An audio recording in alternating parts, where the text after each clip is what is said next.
Okay, here's where we're going to be doing the railing. We've got some white posts, so Ron can grab a white 4x4 or 4x4 with a white sleeve and a cap to put over there for the delivery down. We'll go over that.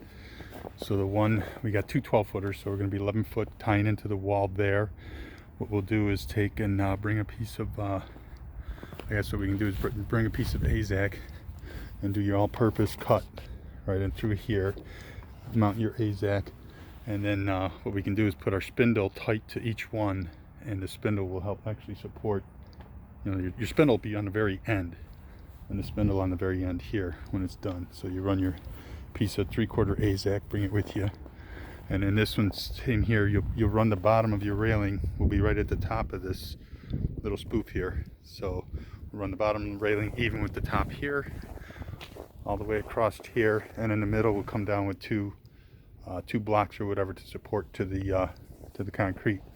And then over here we're just going to end it with a 4x4, and it looks like what we can do, because we're gonna have a 2x6, so it looks like the 4x4 is going to end up getting mounted just to actually, you want to put it right on the steps in case they ever do a delivery. You're going to want to bring it out to the edge of the step.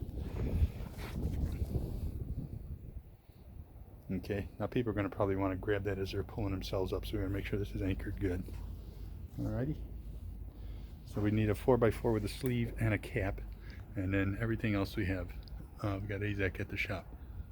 Okay, this is off of Harris Hill, just past Sheridan.